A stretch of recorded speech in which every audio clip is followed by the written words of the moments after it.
Bonjour et bienvenue dans 88 images par seconde, tout de suite, les films du mois de novembre.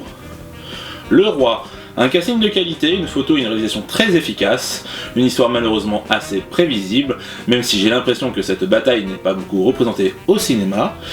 C'est beau, c'est bien fait, avec de bons comédiens, dont des Français, ce qui fait toujours plaisir. Un bon film, mais pas très juste historiquement, n'évoquant même pas la guerre de 100 ans, 7 sur 10. L'invraisemblable légèreté d'Oscar. L'idée n'est pas nouvelle, mais le traitement est plutôt original.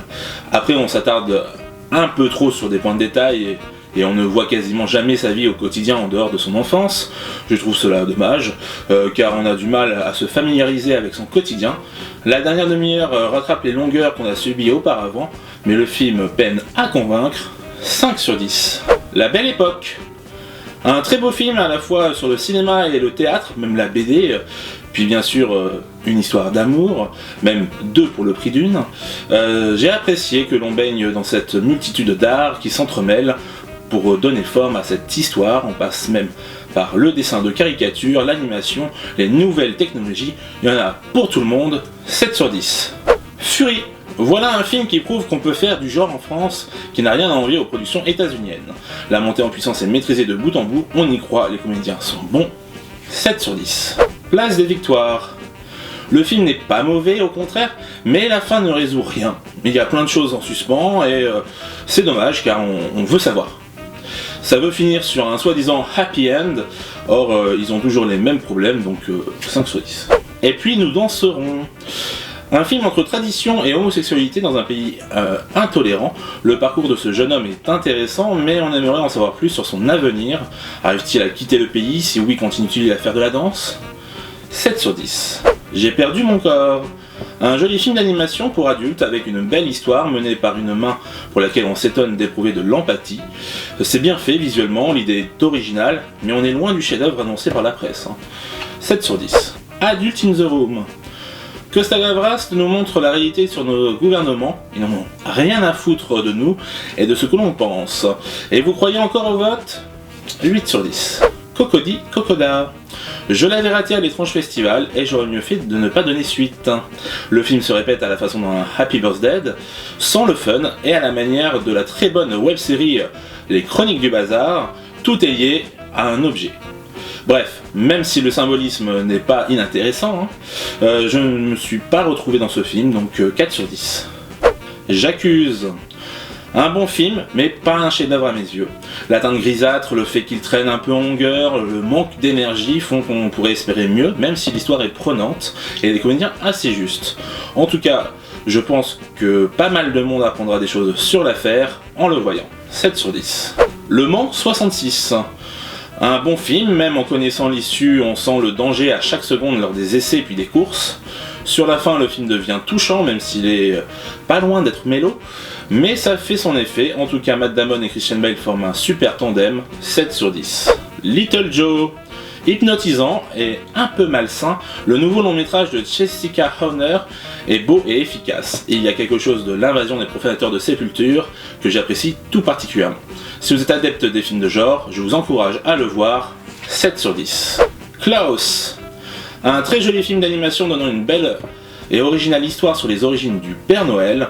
C'est drôle et émouvant, certes le film se permet d'utiliser quelques ficelles scénaristiques, mais c'est au service de l'histoire, donc ça passe. Un film à voir avec ses enfants, 7 sur 10. Knives and Skin. Visuellement assez beau, ce teenager movie est assez peu convaincant malgré un casting qui fait le café. Je pense que le film a trop de protagonistes pour vraiment passionner son spectateur. 5 sur 10. Les Éblouis. Après Grâce à Dieu en février, le cinéma français continue sur sa lancée avec ce film sur une communauté catholique dans laquelle au moins un enfant sera victime d'un pédophile. Le film est assez sombre, d'autant plus qu'on suit le point de vue d'une jeune fille de 14 ans qui rejoint cette communauté contre son gré avec sa famille. 7 sur 10. Joyeuse retraite. Une comédie un peu patoche avec un casting riche en jeunes comédiens pour compenser. C'est sympathique, mais loin d'être convaincant. Le film tente des choses, mais ça ne va pas assez loin. Je pense notamment à la scène du beau-fils devant la gare. Bref, c'est très moyen, 5 sur 10. Vivre et chanter. Un joli drame qui brille notamment par ses choix musicaux qui sont illustrés par les merveilleux moments de mise en scène du film. avec un côté assez européen, très esthétique. L'histoire est assez commune mais triste de réalité. Le film s'inspire d'un documentaire qu'il me tarde de découvrir, 7 sur 10. La Reine des Neiges 2. Moins bon que le premier à mes yeux au niveau de l'histoire, qui est beaucoup plus classique, qui ne surprendra pas son spectateur, ne lui donnant pas de sous-texte pour adultes, et qui n'aura aucune conséquence. Les musiques ne se retiennent pas, donc pas d'effets libérés, délivrés, les textes étant très difficiles à chanter en VF. Après c'est toujours aussi beau, mais ça ne suffit pas, 5 sur 10. Les Misérables, et tout le monde s'en fout. Voici une réplique qui à elle seule résume parfaitement le message du film. Ce long métrage est d'intérêt général, allez le voir, 8 sur 10. Sympathie pour le diable. Un film poignant sur un journaliste de guerre et le siège de Sarajevo. Le côté caméra à l'épaule est très proche des protagonistes, renforce l'immersion. Allez-y, 7 sur 10. Proxima. Un bon film sur la difficulté à partir dans l'espace loin de sa famille. Je trouve juste dommage qu'on tombe dans le cliché de la femme émotive et du mec machiste. En dehors de ça, c'est très bien fait, du bon cinéma, même si j'ai un peu de mal sur la crédibilité de certains événements de la fin du long métrage, 6 sur 10. Gloria Mundi. Gros casting pour ce drame sur la classe moyenne qui lutte pour survivre.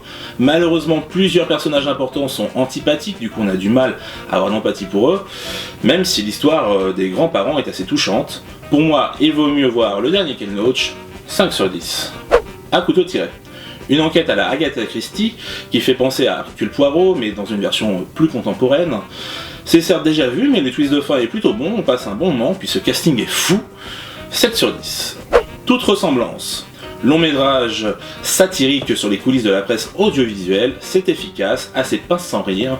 Le film aborde des sujets tels que la drogue et les jeux de pouvoir. On reconnaît pas mal de traits de caractère de journalistes qu'on connaît bien, mais toute ressemblance serait fortuite. 7 sur 10. Chanson douce. Un film qui n'est pas fait pour tout le monde, il s'avère assez malsain.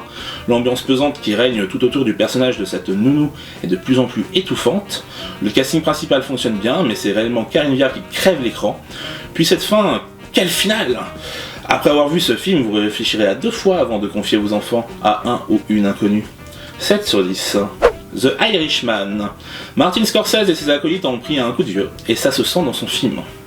Même si l'histoire est bonne et qu'on en apprécie suivre les péripéties de ses personnages, on doit bien avouer que ça manque cruellement de peps, à l'image du dernier Clint Eastwood.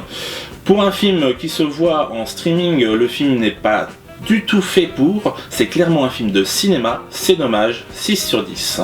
The Report. Adam Driver porte le film avec l'aide de Annette Bening.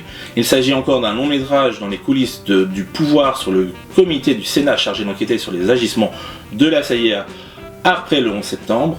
C'est produit par Soderbergh, écrit et réalisé par un de ses plus proches collaborateurs, Scott Z. Burns, et ça se sent.